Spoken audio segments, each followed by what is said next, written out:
अस्सलामुअलैकुम दोस्तों, खुश आमदीद हमारे चैनल पर। आज हम बात करेंगे एक छोटी सी गोली की जो करोड़ों लोग रोज़ाना खाते हैं, एस्प्रिन 75 मिलीग्राम। लोग कहते हैं ये दिल की सबसे बड़ी दोस्त है, हार्ट अटैक से बचाती है, लेकिन कुछ लोग कहते हैं उससे खून बहने का खतरा बढ़ जाता है। तो सच क्या है, दिल की बेहतरीन दोस्त है या रसक? आज पूरी तफसील से समझाते हैं, वीडियो आखिर तक ज़रूर देखना। सबसे पहले समझें कि ये एस्प्रिन 75 मिलीग्राम क्या चीज़ है। आपने बुखार या सर दर्द में जो एस्प्रिन ली होगी वो 300 से 500 मिलीग्राम की होती है, लेकिन ये वाली डोज बहुत कम है, सिर्फ 75 मिलीग्राम या 81 मिलीग्राम। उसे लो डोज एस्प्रिन कहते हैं और ये खून को पतला करने का काम करती है। अब सवाल ये है कि ये दिल को कैसे बचाती है।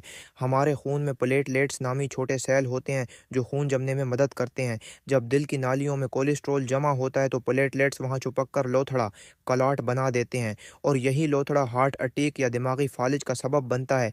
एस्प्रिन 75 मिलीग्राम प्लेटलेट्स को आपस में चिपकने से रोकती है, यानी खून पतला रहता है और लोथड़ा बनने का खतरा काफ़ी कम हो जाता है।